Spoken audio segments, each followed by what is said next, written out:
Hello everyone, how are you? कैसे हैं मेरे प्यारे बच्चों? आई होप आप अपना ख्याल रख रहे होंगे और बड़ी मेहनत और लगन के साथ पढ़ाई कर रहे होंगे। सो डियर स्टूडेंट्स, कल वाले वीडियो लेक्चर में हम लोगों ने बात की थी अबाउट सूडो फोर्सेस के बारे में, और वहाँ से हम लोगों ने देखा था कि फ्रेम अगर नॉन इनर्शियल आ जाता है या एक्सेलरेटेड फ्रेम आ जाता है तो हम लोगों को वहाँ पर सूडो फोर्स की हेल्प लेनी है। और उसके बाद हम लोगों ने कुछ लिफ्ट प्रॉब्लम एनालाइज किए थे, देखा था कि कब हमें हैवी फील होता है और कब हमें लाइट फील होता है। यानी हमारी डेफिनेशन थोड़ी चेंज हो गई थी। अब हम ये नहीं बोलेंगे कि लिफ्ट ऊपर जा रही है तो हैवी होगा, ना ना ना ना ना ना। हमें तो ये देखना है कि एक्सेलरेशन अपवर्ड डायरेक्शन में कब कब होगी, एक्सेलरेशन डाउनवर्ड डायरेक्शन में कब कब होगी। अपवर्ड डायरेक्शन में एक्सेलरेट करेंगे तो हम लोग हैवी फील करने वाले हैं, डाउनवर्ड डायरेक्शन में एक्सेलरेट करेंगे तो हम लोग लाइट फील होने वाले हैं। चलिए, तो आज की इस वीडियो लेक्चर में, और today is the last lecture of NLM series जो हम लोगों ने स्टार्ट की थी, उसका आज लास्ट लेक्चर है और आज हम बात करेंगे स्प्रिंग फोर्सेस के बारे में। अब ये एक नए प्रकार का फोर्स आ गया। याद करो, आप लोगों ने स्प्रिंग देखी होगी, पेन वाली भी स्प्रिंग होती है, बाइक्स में भी लगती है जिनको हम शॉकर्स बोलते हैं, वो भी होती है स्प्रिंग। जिम में भी स्प्रिंग यूज करते हैं, बहुत जगह जगह हम लोगों ने स्प्रिंग देखी होगी। और स्प्रिंग होती क्या है? बेसिकली एक वायर होती है और उस वायर को अगर मैं हेलिक्स की फॉर्म में रोल कर दूं तो वो स्प्रिंग बन जाती है। कुछ देखने में ऐसी लगती है स्प्रिंग। बात समझ में आई ना बच्चों? अब जब स्प्रिंग इनिशियली होती है ना, तो आपको कुछ चीजें याद करनी है बस, कि ये इसकी नेचुरल लेंथ होती है बच्चों। कैसी लेंथ होती है? Natural length, natural length. अच्छा, अब होगा क्या सर, अगर मैं इस नेचुरल लेंथ से इस पे फोर्स लगाता हूं, यानी इसमें डिफॉर्मेशन बेसिकली चेंज, इसकी लेंथ को मैं इंक्रीज कर सकता हूं या डिक्रीज कर सकता हूं, मेरे ऊपर मेरी मर्जी है कि मैं फोर्स किस डायरेक्शन में लगा रहा हूं। बात समझ में आई ना? तो बेसिकली जो इस पे फोर्स लगाएंगे ना, वो फोर्स कहलाया जाएगा डिफॉर्मिंग फोर्स। अब अगर इसकी लेंथ में एक्सटेंशन यानी इंक्रीमेंट, एक्सटेंशन बोलेंगे, और लेंथ को कम कर देंगे तो उसको कंप्रेशन बोलेंगे। तो लेंथ में एक्सटेंशन या लेंथ में कंप्रेशन अगर आ जाता है तो इस कॉइल में एक नेचर होता है जिसको हम बाद में पढ़ेंगे, इलास्टिक नेचर, इलास्टिसिटी के नाम से, जिसके कारण ये क्या करेगा, ये अपनी ओरिजिनल शेप को रिगेन करने की कोशिश करता है। और ये हम लोगों ने अपने डे टू डे लाइफ में देखा भी है। जब भी हम स्प्रिंग को ऐसे कंप्रेस करते हैं, छोड़ देते हैं, तो वो अपने आप को इलोंगेट कर लेती है।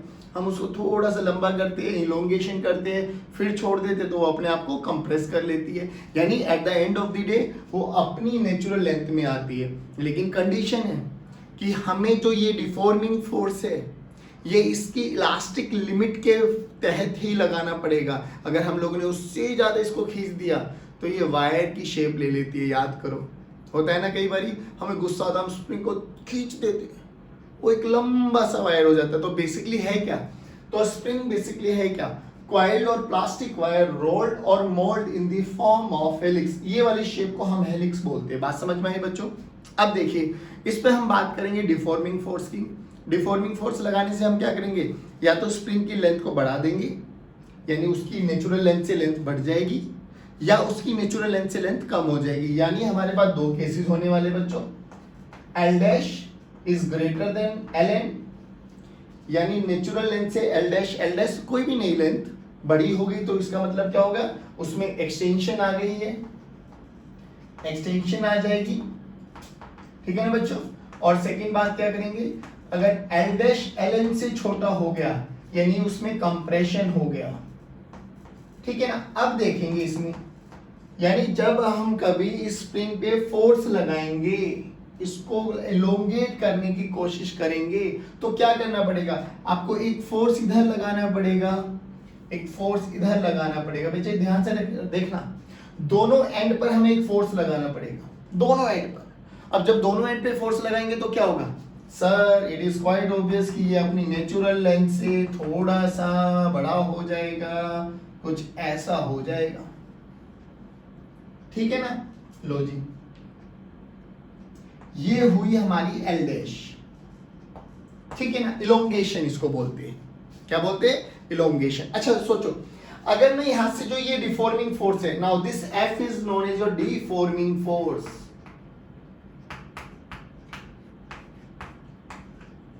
तो जैसे ही मैं इस डिफॉर्मिंग फोर्स को रिलीज कर दूंगा तो होगा क्या, स्ट्रिंग क्या करेगी, स्ट्रिंग क्या करेगी, पुल करने की कोशिश करेगी, यानी खींचेगी अपने आप को इन सच अ मैनर कि ये अपनी ओरिजिनल लेंथ को रिगेन कर ले। यानी इस पे यहां पर भी एक फोर्स लगेगा और इस डायरेक्शन में भी एक फोर्स लगेगा, जिसको हम बात करेंगे स्प्रिंग फोर्स से। क्या नाम बोलेंगे बेटा, स्प्रिंग फोर्स।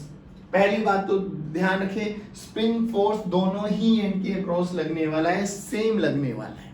कितना होगा उसके बारे में अभी बात करने वाले, बट देखा हम लोगों ने जैसे हम लोगों ने इस पे डिफॉर्मिंग फोर्स लगाया, जैसे हम डिफॉर्मिंग फोर्स को छोड़ देंगे तो स्प्रिंग क्या करेगी, जो लेंथ बढ़ी है ना उसको कम करने की कोशिश करेगी, कम करने की कोशिश करेगी इन सच अ मैनर की अपनी नेचुरल लेंथ को वापसी रिगेन कर पाए। इस प्रॉपर्टी का नाम बोलते हैं हम इलास्टिक बिहेवियर या इलास्टिसिटी, बात तो करेंगे बाद में, लेकिन अभी याद कीजिए कि ये सब प्रोसेस होता है।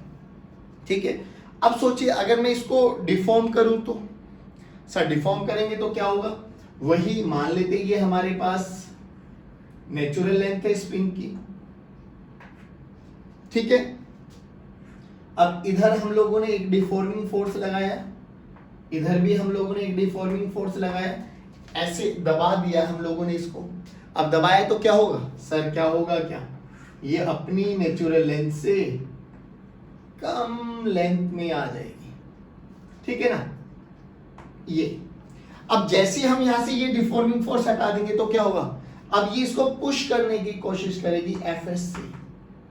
एफएस क्या है बच्चे, स्प्रिंग फोर्स।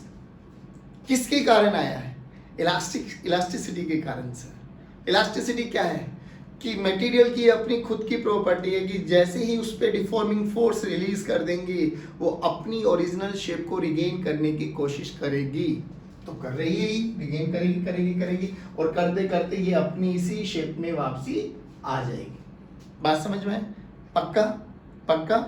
चलिए अब बात करते हैं थोड़ा और इसके बारे में, अच्छा कर लेते हैं कि सर ये जो फोर्स आया ना स्प्रिंग फोर्स, ये तो समझ में आ गया दोनों एंड्स के क्रॉस लगने वाला है, इसका मैग्नीट्यूड और पता लग गया। देखिए अब मैग्नीट्यूड के लिए हम छोटा सा एक एग्जांपल ले लेते हैं कि हमने स्प्रिंग के एक एंड को एक वॉल से फिक्स कर दिया और दूसरे एंड पे एक ब्लॉक लगा दिया जिसका मास m है। इनिशियली ये अपनी नेचुरल लेंथ पे है बच्चों, स्प्रिंग इनिशियली नेचुरल लेंथ पे। अच्छा आइडियल स्प्रिंग के बारे में बात करेंगे तो बच्चों वही मासलेस। कैसी हो गई बच्चे ये, मासलेस। चलिए ठीक है ना। अब आइडियल स्प्रिंग के बारे में बात कर रहे हैं तो इनिशियली जो ये है बच्चों, ये वाली लेंथ, ये इसकी ln है, नेचुरल लेंथ है, ठीक है ना। अब अगर मैं इस ब्लॉक पे एक फोर्स लगाता हूं, now this is your deforming force, तो होगा क्या, होगा क्या सर, इस वाली स्प्रिंग में कुछ एलोंगेशन आ गई, आई नहीं एलोंगेशन, लो जी इलोंगेशन आ गई बाय अप्लाइंग डिफॉर्मिंग फोर्स। तो बेसिकली ये अपनी mean position, this particular point is known as your mean position, ठीक है ना बच्चों, मीन पोजीशन। तो ये अपनी मीन पोजीशन से कितना डिस्प्लेस हुआ, ये डिस्प्लेस हुआ x, ठीक है ना। पहले यहां पे रखा हुआ था, फोर्स लगाया, खींचा, ये यहां पर आ गया। Now this is displacement. ये किसके कारण आया डिस्प्लेसमेंट, डिफॉर्मिंग फोर्स के कारण। अगर मैं डिफॉर्मिंग फोर्स को हटा दूं तो क्या होगा सर, स्प्रिंग अपने अंदर एक फोर्स जनरेट करेगा जो कि अपनी नेचुरल लेंथ को अटेन करने की कोशिश करेगा। किस डायरेक्शन में सर, इस डायरेक्शन में। तो पहली बात तो ये समझ में आया कि जो स्प्रिंग फोर्स लगने वाला है वो डिस्प्लेसमेंट x के ऑपोजिट डायरेक्शन में लगने वाला है। कितना लगने वाला है सर, इधर भी Fs लगेगा, इधर भी Fs लगेगा, क्योंकि ये पुल करने की कोशिश करेगा इस केस में। तो जो फोर्स है ना बच्चे, spring force is directly proportional to minus x. Minus क्यों रिप्रेजेंट आ रहा है, क्योंकि सर x और Fs एक दूसरे के ऑपोजिट डायरेक्शन में लग रहा है। अगर डिस्प्लेसमेंट हुआ लेफ्ट में तो स्प्रिंग फोर्स लगेगा राइट में, अगर डिस्प्लेसमेंट हुआ राइट में तो स्प्रिंग फोर्स लगेगा लेफ्ट में। बस ये चीज याद रखना है। चलिए, तो ये हमारे पास स्प्रिंग फोर्स आ गया। अब जैसे कि हमें पता है स्प्रिंग फोर्स के ये डायरेक्टली प्रोपोर्शनल के साइन को हटा के हम एक कांस्टेंट से रिप्रेजेंट करते हैं, तो what will have to write, Fs this is equals to minus kx। ये मैग्नीट्यूड का फॉर्मूला आ गया बच्चों। Fs this is equals to minus kx, force पता लग गया, फोर्स है तो मैग्नीट्यूड पता होना चाहिए, मैग्नीट्यूड पता लग गया, डायरेक्शन पता होनी चाहिए, स्प्रिंग पे लगेगा, दोनों एंड्स के क्रॉस लगेगा, अपोजिट टू दी डिस्प्लेसमेंट लगने वाला है, जिधर डिस्प्लेसमेंट होगा उसके अपोजिट डायरेक्शन में स्प्रिंग फोर्स लगने वाला है। Now what is this k? This k is known as your spring constant. क्या बोलते हैं बेटा इसको? k is known as your spring constant. क्या है बच्चों ये? Spring constant. ठीक है ना? चलिए अब हम थोड़ी सी बात कर लेते हैं स्प्रिंग कांस्टेंट पे, फिर अपना पैटर्न है वही न्यूमेरिकल प्रॉब्लम के साथ स्प्रिंग पे और पीएचडी करते हैं। चलें स्टार्ट करें, चलो स्टार्ट करते हैं। चलिए स्टूडेंट्स अब हम बात करेंगे Fs is equals to minus kx। ये हम लोगों को फोर्स पता लग गया, उसकी डायरेक्शन पता लगी। अब हम बात करेंगे k क्या होता है। इस k को हम स्प्रिंग कांस्टेंट के नाम से भी जानते हैं और स्टिफनेस कांस्टेंट के नाम से भी जानते हैं। और ये k जो है बच्चे बहुत सारे पैरामीटर्स पे डिपेंड करता है, जो कि मैंने लिख दिया है। कैसी मटेरियल ऑफ द वायर, किस मटेरियल का है wire, natural length of the spring. अच्छा, ये बहुत इंपॉर्टेंट फैक्टर है कि जो नेचुरल लेंथ है ना वो k और l दोनों एक दूसरे के इनवर्सली प्रोपोर्शनल है। k और l बेसिकली नेचुरल लेंथ, दोनों एक दूसरे के इनवर्सली प्रोपोर्शनल है। अभी बात करेंगे इसके बारे में। थिकनेस ऑफ द वायर, मोटी है, पतली है, नंबर ऑफ टर्न्स, उस हेलिक्स में कितने नंबर ऑफ टर्न्स दे रहे हो, रेडियस ऑफ द वायर, ये कुछ ऐसा पैरामीटर्स है जो हमारा के स्प्रिंग कांस्टेंट को डिफाइन करता है। अच्छा, अब सबसे इंपॉर्टेंट ये दो पॉइंट्स है, इन दोनों पॉइंट्स को आप मार्क कर लीजिए। More the value of k, harder deforming force is required to stretch the spring. और ये हम लोग अब एक एग्जांपल से देखते हैं। देखिए मान लीजिए हमारे पास f की वैल्यू अगर हम बात करें, fs की वैल्यू आई हमारे पास k इंटू एक्स। ठीक है ना, ध्यान से सुनना प्लीज। तो यहाँ से k की वैल्यू निकालो, तो k की वैल्यू क्या होगी बच्चों? fs by x। यानी फोर्स क्या है हमारे पास? फोर्स की यूनिट होती है न्यूटन और x क्या है? डिस्प्लेसमेंट, इसकी यूनिट होती है मीटर। तो k की जो यूनिट आई वो न्यूटन पर मीटर आई। अब अगर हमें दो अलग अलग स्प्रिंग्स के k गिवन है तो हमें वो समझ में आना चाहिए कि इसका मतलब क्या है। देखिए क्या कह रहा है, k is equal to 100 newton per metre. का मतलब क्या है कि अगर हमें इस वाली, इसको मैं 1 बोल देता हूं, इसको मैं 2 बोल देता हूं। मान लो ये 1 स्प्रिंग है हमारे पास, ठीक है ना बच्चों, ये 1 स्प्रिंग है, ये कोई दूसरी मटेरियल की बनी हुई है, क्योंकि मटेरियल पर डिपेंड करता है कि हमारे पास दूसरी वाली स्प्रिंग कोई दूसरे मटेरियल से मिलकर बनी हुई है। ठीक है, अब ये क्या कह रहा है कि इसका के हमारे पास 100 न्यूटन पर मीटर है। ये समझने की कोशिश करना, इसका मतलब क्या है कि अगर मुझे इस वाली स्प्रिंग में 1 मीटर का इलोंगेशन या डिफॉर्मेशन करना है, इलोंगेशन या डिफॉर्मेशन करना है, तो मुझे 1 मीटर के लिए कितना फोर्स लगाना पड़ेगा बच्चों? 100 न्यूटन। तब जाके वो 1 मीटर एक्सटेंड या कंप्रेस होने वाली है। ध्यान से सुनना। सेकंड की बात क्या कह रहा है कि बेटे सेकंड के लिए के की वैल्यू कितनी है? 10 न्यूटन पर मीटर। इसका मतलब अब आपको समझ में आ गया होगा कि दूसरी स्प्रिंग में उतनी ही 1 मीटर की इलोंगेशन या कंप्रेशन करने के लिए, 1 मीटर की इलोंगेशन या कंप्रेशन करने के लिए मुझे कितना न्यूटन फोर्स चाहिए बच्चों? 10 न्यूटन। कितना चाहिए? 10 न्यूटन। बताइए समझ में आया क्या? अब दोनों केस को देख के आपको समझ में आ गया होगा कौन सी स्प्रिंग हार्डर स्प्रिंग है, हार्ड स्प्रिंग है, और कौन सी स्प्रिंग सॉफ्ट स्प्रिंग है। याद कीजिए, आप लोगों ने स्प्रिंग बहुत सारी देखी है, हमारे जो पेन में भी स्प्रिंग आती है, उस पेन वाली स्प्रिंग को हम ऐसे कुछ कर लेते हैं ना। लेकिन ऐसी ही स्प्रिंग जब हम लोग जिम में जाते हैं, मशीनों के नीचे लगी रहती है, हमारी बाइक्स में, हमारे कार में शॉकर्स लगे रहते हैं, वो भी स्प्रिंग है।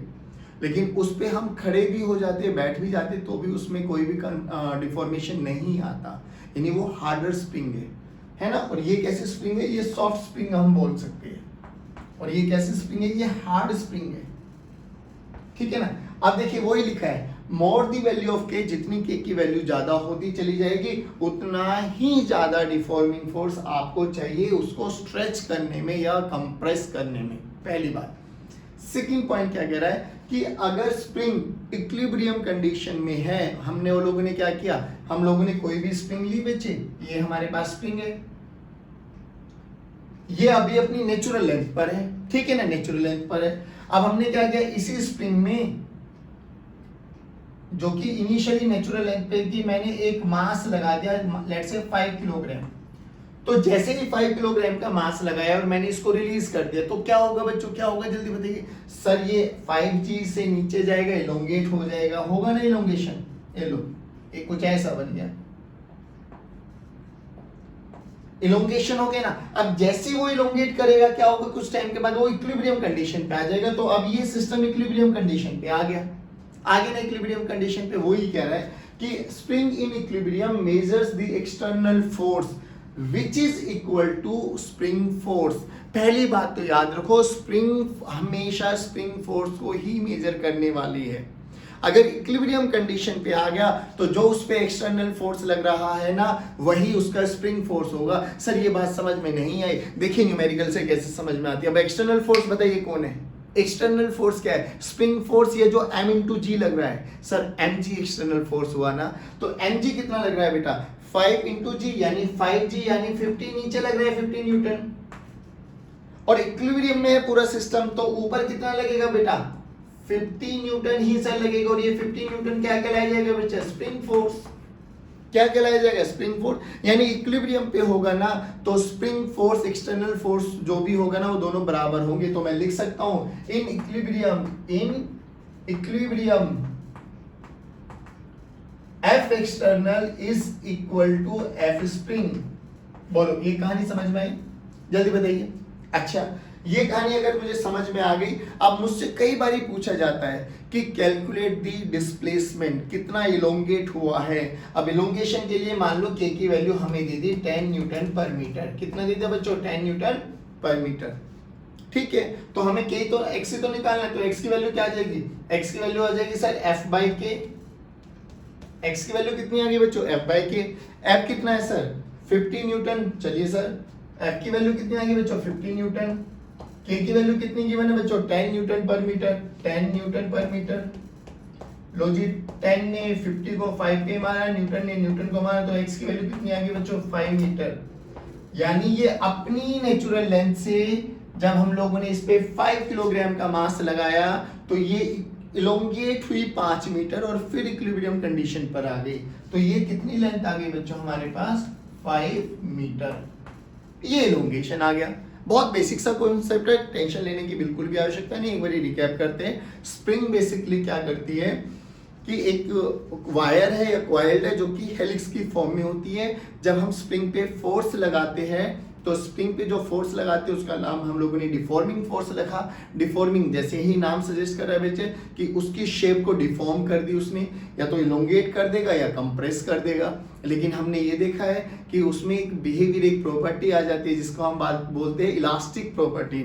उसके कारण क्या करेगी ये स्प्रिंग अपनी ओरिजिनल पोजीशन को रिगेन करने की कोशिश करेगी। तो कई बार ये पुलिंग फोर्स लगाता है, कई बार ये पुशिंग फोर्स लगाता है। पुलिंग लगाएगा जब इलोंगेट हो जाएगी तो पुल करने की कोशिश करेगी, और पुश लगाएगी जब ये कंप्रेस हो जाएगी। बात समझ में आई। पुश का मतलब धक्का मारेगी, कब मारेगी जब वो कंप्रेस करेंगे हम लोग, तो पीछे दूर भगेगी, और खींचेगी कब जब वो इलोंगेट कर देंगे। बात समझ में आ रही है। तो फिर हम लोगों को देखा कि मैग्नीट्यूड ये होता है -kx। -kx का मतलब क्या, माइनस क्या रिप्रेजेंट करता है बच्चा कि fs की डायरेक्शन हमेशा डिस्प्लेसमेंट के ऑपोजिट होने वाली है। फिर k कुछ पैरामीटर्स पे डिपेंड करता था, और ये 2 पॉइंट्स हम लोगों के पास बहुत बेसिक है। फिर हम लोगों ने यहाँ से देखा कि k की वैल्यू हार्ड भी हो सकती है, k सॉफ्ट भी हो सकता है। वो डिपेंड करेगा कि कितने फोर्स में कितनी डिस्प्लेसमेंट हुई। एक स्प्रिंग में 1 न्यूटन फोर्स लगाने से 1 सेंटीमीटर डिस्प्लेस हो रहा है, और एक स्प्रिंग में 1000 न्यूटन लगाने से 1 सेंटीमीटर डिस्प्लेस हो रहा है। तो मेरे बच्चों ये तो समझ में आ गया, वो सेकंड वाली spring is more harder than first वाली स्प्रिंग। आई होप ये समझ में आया होगा। चलिए अब हम बढ़ते हैं कुछ अच्छे क्वेश्चंस की तरफ। चलिए स्टूडेंट्स, अब हम बात करेंगे कुछ अच्छे न्यूमेरिकल्स की। उससे पहले एक चीज बताइए, आप लोगों ने स्प्रिंग बैलेंस देखा है क्या? एक तो वो होता है विंग मशीन जिसपे हम खड़े हो जाते हैं, जैसे कि लिफ्ट वाले केसेस में हम लोगों ने देखा था। एक होता है स्प्रिंग बैलेंस। अगर फिजिक्स लैब में जाएंगे तो you will encounter this spring balance. वो होता क्या है एक ऐसा रेक्टेंगल शेप होता है, उसके अंदर एक स्प्रिंग होती है ना, और उसके आगे सामने एक पॉइंटर लगा रहता है, और ये एक हुक होता है जिसमें हम लोगों को जो भी छोटा मास मेजर करना है, 50 ग्राम, 100 ग्राम, 1 किलोग्राम, वटेवर, वो डिपेंड करेगा कि उसकी कितनी कैपेसिटी है होल्ड करने की, हम यहाँ पर उसको होल्ड कर देंगे, ठीक है ना। अब कई बार जो ये स्प्रिंग, इसको बोलते हैं स्प्रिंग बैलेंस, जैसे इन क्वेश्चंस में ये दिखाई देगा, these all are spring balance, ठीक है ना। अब ये स्प्रिंग बैलेंस क्या होता है बच्चों, ये बेसिकली कई बारी मास को मेजर करता है, कई बारी वेट को मेजर करता है, वो डिपेंड करता है कि हम लोगों ने स्प्रिंग को कैसे कैलिब्रेट किया है। अभी समझाता हूँ मतलब क्या होता है। देखिए जैसे ये स्प्रिंग बैलेंस है, ठीक है ना, इनिशियली क्या था, स्प्रिंग बैलेंस था और हुक था, ठीक था। फिर हम लोगों ने 5 किलोग्राम का मास लगा दिया तो होगा क्या, इसने नीचे पुल किया होगा, इसको पुल किससे किया होगा, एम टू जी से सर, लो सर, मतलब कितना हुआ होगा बेटे, 5 इंटू 10 50 न्यूटन। चलिए सर, ये पुलिंग फोर्स हो गया। फिर क्या हुआ होगा, इसमें इलोंगेशन आया होगा, है ना। इलोंगेशन के बाद क्या होगा, वो इक्विलिब्रियम कंडीशन पे आ गया होगा, और अभी पढ़ा है इक्विलिब्रियम कंडीशन पे जो एक्सटर्नल फोर्स होगा वही क्या होगा, उसका स्प्रिंग फोर्स होगा।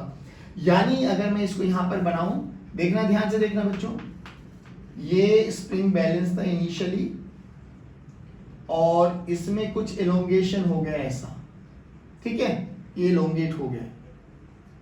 मान लो ये अपनी नेचुरल पोजीशन से कुछ x, यहां से ये x कवर कर चुका है, चलिए ठीक है। तो स्प्रिंग फोर्स किधर लगेगा, ऊपर डायरेक्शन में से, डिस्प्लेसमेंट के अपोजिट डायरेक्शन में। कितना लगेगा सर इक्विलिब्रियम कंडीशन पे तो जो पुलिंग यानी एक्सटर्नल फोर्स है वही स्प्रिंग फोर्स है, यानी हमें यहां से समझ में आ गया स्प्रिंग फोर्स कितना बच्चों, सर 50 न्यूटन। ओके सर, अब बच्चों सोचो, अगर इस स्प्रिंग का जो इसके अंदर स्प्रिंग है उसका के 25 न्यूटन पर मीटर है, 25 न्यूटन पर मीटर, तो हमसे बोला गया कैलकुलेट इट डिस्प्लेसमेंट। ध्यान से सुनना, कैलकुलेट इट डिस्प्लेसमेंट। चलिए तो x की वैल्यू क्या आ जाएगी बच्चों, Fs बाय k। Fs कितना है बच्चों, 50 न्यूटन, k कितना गिवन है बच्चों, 25 न्यूटन पर मीटर, ठीक है ना। यानी हमारे पास ये कितना है बच्चों, 2 मीटर। 2 मीटर कुछ ज्यादा लेंथ हो गई ना, इसको थोड़ा सा ना ये कन्वर्ट कर लेते हैं हम, 25 न्यूटन पर सेंटीमीटर में कन्वर्ट कर लेते हैं। तो हमारे पास जो इलोंगेशन आया वो कितना है, 2 सेंटीमीटर का इलोंगेशन आया। यानी जैसे ही स्प्रिंग लगाया, जो ये पॉइंटर दिखाई दे रहा है, ये पॉइंटर, इनिशियली ये पॉइंटर यहाँ पे रिप्रेजेंट कर रहा था, बट जैसे इसमें ये 5 किलोग्राम का मास लगाया तो ये जो इलोंगेशन दिखाया इसने 2 सेंटीमीटर का, ये मतलब इनिशियली 0 को पॉइंट कर रहा था, फिर जैसे ये लगाया धीरे धीरे 2 सेंटीमीटर पे आके रुक गया। 2 सेंटीमीटर का मतलब क्या, कि जो 2 सेंटीमीटर की गैप को ये रिप्रेजेंट कर रहा है वो 5 किलोग्राम मास को रिप्रेजेंट कर रहा है। यानी अगर यही कैलिब्रेशन अगर यही मेरे पास जो पॉइंटर है वो 4 सेंटीमीटर पे जाके रुकता तो सर वो 10 को रिप्रेजेंट कर रहा होता, 15 पे जाके रुकता तो 15 पे जाके रुकता तो भैया 2 सेंटीमीटर पे कितना है 5, 4 पे कितना है 10, 1 पे कितना है 2.5, तो 15 इंटू 2.5 जो भी मास आएगा वो हमारे पास आंसर आ जाता। बात समझ में? कैलिब्रेशन का मतलब क्या है, इतनी सेंटीमीटर डिस्प्लेस करेगा उतने किलोग्राम मास को रिप्रेजेंटेशन है। यानी यहाँ 2 सेंटीमीटर का रिप्रेजेंटेशन है कौन, 5 किलोग्राम, यानी 1 सेंटीमीटर का रिप्रेजेंटेशन कौन बन गया 2.5 किलोग्राम। हमसे पूछा गया कि स्प्रिंग में 3 सेंटीमीटर का इलोंगेशन आ गया, तो 1 सेंटीमीटर 2.5 किलोग्राम को रिप्रेजेंट करते, तो 3 सेंटीमीटर किसको रिप्रेजेंट करेगा 7.5 किलोग्राम को रिप्रेजेंट करेगा। बात समझ में? ये कैलिब्रेशन होता है, हम स्प्रिंग्स को कैलिब्रेट करते हैं जो भी हमें डेटा चाहिए होता है उसके अकॉर्डिंग। बात समझ में? आई होप ये वाला कॉन्सेप्ट समझ में आया होगा। अब हमसे ये क्वेश्चन पूछा गया कि एक इंक्लाइंड प्लेन जो कि 30 डिग्री एंगल पे था, एक स्प्रिंग और एक मास लगाया, तो इट इज क्वाइट ऑब्वियस, पहले देख के बताओ ये कंप्रेशन है या इलोंगेशन है, सभी बताएंगे कंप्रेशन है या इलोंगेशन है। सर ये तो कंप्रेशन लग रहा है क्योंकि ये ब्लॉक नीचे चल रहा होगा, तो कंप्रेशन ही हमसे पूछा गया कितना कंप्रेस हुआ। यानी अगर इस डायग्राम को मैं एक्चुअल बनाऊं तो ये डायग्राम ऐसे नहीं था पहले, ये डायग्राम क्या था बच्चों, अगर हम थोड़ा अच्छा बनाने की कोशिश करें, यानी कहीं स्प्रिंग ऐसे रखी हुई थी, यानी ये इसका कंप्रेशन आ गया, ये नेचुरल लेंथ थी इसकी, जैसे ही मास लगा इसने इसको धक्का मारा होगा, पुश किया होगा, तो ये जो हमें ये कंप्रेशन कैलकुलेट करना है। अब बताइए कंप्रेशन कैलकुलेट करना है, इक्विलिब्रियम में है। हाँ जी सर, तो एक्सटर्नल फोर्स कितना लगेगा सर? ये mg है, mg के दो कंपोनेंट करो सर, ये थीटा हो गया, ये इधर mg sin थीटा हो गया, यानी सर यहाँ पे स्प्रिंग फोर्स कौन बना? अब mg sin थीटा कौन बना बच्चों? mg sin थीटा, यानी fs कितना बना बच्चों? mg sin थीटा, और sin थीटा, थीटा की वैल्यू 30 डिग्री, m की वैल्यू 5, यानी 5 इंटू 10 इंटू साइन 30 1/2, 2 ने 2 को 5 पे मारा, यानी 25 न्यूटन। और इसका जो k है वो कितना है बच्चे? 100 न्यूटन पर मीटर। तो हमें s निकालना है, s की वैल्यू कितनी हो जाएगी बच्चे? f बाय k, f की वैल्यू कितनी होगी बच्चों? 25, और k की वैल्यू कितनी है बच्चों? 100, तो ये आ गया 0.25 मीटर। बोलिए समझ में आया क्या? जल्दी बताइए। बट यहाँ किससे क्या स्प्रिंग बैलेंस का कॉन्सेप्ट समझ में आया? स्प्रिंग बैलेंस बेसिकली क्या करेगी? जैसे स्प्रिंग पे मास लगा देंगे तो वो इलोंगेट करेगी, ठीक है ना, इक्विलिब्रियम पोजीशन पे आ जाएगी, जो उसका एक्सटर्नल फोर्स होगा वही एफएस होगा, वही रीडिंग हमें मिल जाएगी। कितना डिस्प्लेस हुआ है उसके लिए हमें के गिवन होना चाहिए कि इसका स्प्रिंग कांस्टेंट या स्टिफनेस कांस्टेंट कितना है, ठीक है ना। अब बात करते हैं हम इन दो क्वेश्चंस के बारे में, ठीक है ना। चलिए स्टार्ट। चलिए बच्चों, अब हमसे बोला गया find the reading of spring balance. हमें स्प्रिंग बैलेंस की रीडिंग निकालनी है कि स्प्रिंग कितना रीड करके देगी। चलिए स्टार्ट करें। चलो, अब स्प्रिंग बैलेंस बेसिकली क्या, पहले देखो इक्विलिब्रियम कंडीशन पे है क्या? इक्विलिब्रियम पे है, जो कि हमें दिखाई दे यहाँ पे दोनों ही मास 6 किलोग्राम है, तो इधर भी 6g नीचे लग रहा होगा। पहले फोर्सेस को एनालाइज कर लो, इधर भी 6g नीचे लग रहा होगा, ऊपर टेंशन आ गई होगी T, इधर टेंशन आ गई होगी T, और स्प्रिंग बैलेंस मासलेस है, तो ये पूरी एक स्ट्रिंग मान सकते हैं हम लोग, इधर भी टेंशन T और इधर भी टेंशन T। ध्यान से देखो बच्चे, जो मेरे पास सिस्टम इक्विलिब्रियम पे है ना, ना ये नीचे जाएगा ना ये ऊपर जाएगा। क्यों? क्योंकि दोनों तरफ मासेस क्या है? सेम। स्प्रिंग बैलेंस भी मासलेस है, स्प्रिंग भी मासलेस है, पुली भी मासलेस है, स्ट्रिंग भी मासलेस है, सब कुछ मासलेस है, तो बैलेंस रहेगा। अच्छा, बैलेंस रहेगा तो मैं लिख सकता हूँ T this is equals to 6g, यानी T this is equals to 60 newton. चलिए सर, ये तो आ गया। हाँ जी सर। अब एक बात बताइए, इस स्प्रिंग पे डिफॉर्मिंग फोर्स कौन सा लग रहा है? सर ये टेंशन। ये टेंशन क्या करेगा सर? इसको खींचेगा ना। हाँ, अगर ये इसको खींचेगा तो स्प्रिंग फोर्स किधर लगेगा सर? इस डायरेक्शन में, Fs, इधर भी और इधर भी। कितना लगेगा सर? अगर इक्विलिब्रियम में है तो डिफॉर्मिंग फोर्स ही, एक्सटर्नल फोर्स ही स्प्रिंग फोर्स के बराबर होगा। Very good. और यहाँ पे क्या लिख सकता हूँ, यानी Fs this is equals to T, और वो कितना है? 60 न्यूटन। यानी अगर ये स्प्रिंग हमारा वेट बैलेंस कर रहा, वेट मेजर कर रहा होगा, वेट मेजर कर सकती है, यानी कैलिब्रेशन ऐसे किया कि ये वेट मेजर करेगी तो 60 न्यूटन रिप्रेजेंट करेगी। अगर ये मास को रिप्रेजेंट करेगी तो मास कितना आना चाहिए बच्चों? जल्दी बोलो, फोर्स का फॉर्मूला क्या होता है? m इंटू ए। जल्दी बताइए, मास कितना आ जाएगा सर? 60 किलोग्राम, सर 60 न्यूटन है ना, 6 न्यूटन आ जाएगा। कितना आ जाएगा बच्चों? 6 न्यूटन। कैसे सर? देखो ना, 60 न्यूटन डिवाइडेड बाय g कर देंगे, मास आ गया हमारे पास। मास कितना आ गया बच्चों? 6 किलोग्राम। यानी दोनों ही रीडिंग हमने बता दी। अगर मास को कैलिब्रेशन मास का किया हुआ होगा तो 6 किलोग्राम रिप्रेजेंट कर देगा, अगर कैलिब्रेशन वेट का किया होगा तो 60 न्यूटन हम लोगों को रिप्रेजेंट कर देगा। बोलो, बात समझ में आई? चलिए अब सेम इसमें भी कर लेते हैं, वही मास लेस है सब कुछ। तो सर ये टेंशन इधर गया, इक्विलिब्रियम पोजीशन पे है, mg नीचे लगा, यानी 60 नीचे लगा, इधर भी टेंशन, इधर भी टेंशन, इधर भी टेंशन, इधर भी टेंशन। फिर दोबारा से वही कहानी। डिफॉर्मिंग कौन है? टेंशन, और टेंशन इक्विलिब्रियम पे तो कितना है? 60 न्यूटन। Very good. तो स्प्रिंग किधर लगेगा सर? डिफॉर्मिंग फोर्स के अगेंस्ट, यानी Fs इधर। बैलेंस है तो T किसके बराबर हो जाएगा सर? Fs, यानी यहां पर भी T 60 न्यूटन के बराबर आ गया Fs, और खाली हम मास के बारे में बात करेंगे तो 6 किलोग्राम। यानी दोनों स्प्रिंग की रीडिंग सेम आ गई। दोनों स्प्रिंग की रीडिंग क्या आ गई? सेम। दोबारा सुन लीजिए बेटा, स्प्रिंग बैलेंस के क्वेश्चन जब भी करेंगे तो हमें क्या याद रखना है? हमें केवल और केवल देखना है क्या सिस्टम मेरा इक्विलिब्रियम में है। इफ यस, तो जो एक्सटर्नल फोर्स होगा वही स्प्रिंग फोर्स होगा, वही स्प्रिंग मेजर करके दिखा देगी हमारे पास। बट सर अगर इक्विलिब्रियम में ना हो, यानी अगर यहाँ 6 किलोग्राम ना हो के यहाँ 2 किलोग्राम होता, यहाँ 6 किलोग्राम होता, तो ये सिस्टम तो जरूर एक्सेलरेट करता। उस केस में कैसे स्प्रिंग क्या रीडिंग देगी? चलिए अब उन्हीं क्वेश्चंस को बात करते हैं। चलिए बच्चों अब बात कर रहे हैं कि सर अगर हमारे दोनों मासेस बराबर ना हो तो सर सिस्टम तो एक्सेलरेट करेगा। अब उस केस में स्प्रिंग बैलेंस की क्या रीडिंग होगी? देखिए फ्रेंकली स्पीकिंग स्प्रिंग बैलेंस तो डिफॉर्मिंग फोर्स को ही मेजर करने वाला है ना। अब मेजर क्या करेगा देख लेते एक बार। ये टी हो गया, ये टी हो गया, ये टी हो गया, ये टी हो गया, इधर 2G हो गया और इधर 4G हो गया। तो हमें इतना समझ में आ गया। अब देखना कंस्ट्रेंट है, एक ही स्ट्रिंग है ये, क्योंकि ये मासलेस है, ये मासलेस है, तो ये एक ही स्ट्रिंग से जुड़ा हुआ है। अब जुड़ा हुआ है तो कंस्ट्रेंट क्या है? जिस एक्सेलेरेशन से ये नीचे आएगा उसी एक्सेलेरेशन से ये ऊपर जाएगा। अब ये डिफॉर्मिंग फोर्स है ना।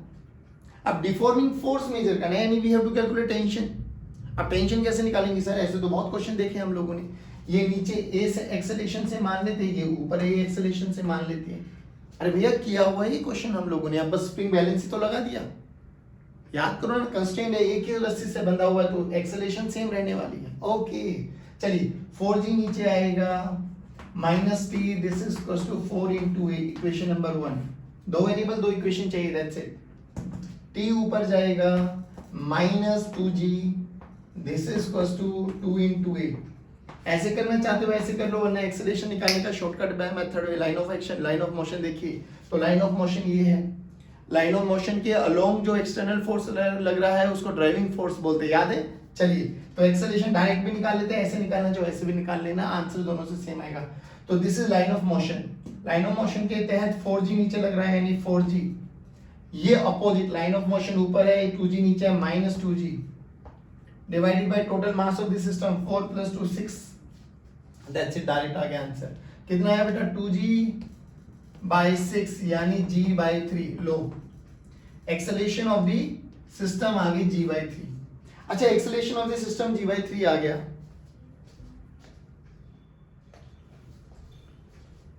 अच्छा स्टूडेंट, तो एक्सेलरेशन ऑफ द सिस्टम कितना आ गया? G/3। अगर एक्सेलरेशन आ गई तो टेंशन ही तो निकालना है, रखो ना वैल्यू। चलो रखते हैं।